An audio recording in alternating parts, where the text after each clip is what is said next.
शिशुवरी तव कृपा असू दे, चिंता त्याची तू वाही.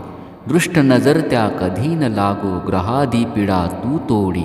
गोरज पीडा भूत प्रपीडा, तोडी फोडी तू मोडी. त्रिशूलधारी हे परमेशा, सर्व अरिष्टा छेदोनी. तुझ्या रक्षणे अलंकारिले, बालक तूही पाहोनी. अश्विनी वेशा हे जगदीशा, कुमार माझा तू रक्षी. झोपी जाओ उभा असो वा असो कुठेही तू साक्षी. दीर्घायु हे बालक हो, ओज बलाने युक्त असो. मुमुक्षत्व तू मला देऊनी, बालक चिंता तुला असो. श्री स्वामी समर्थ. श्री गुरुदेव दत्त.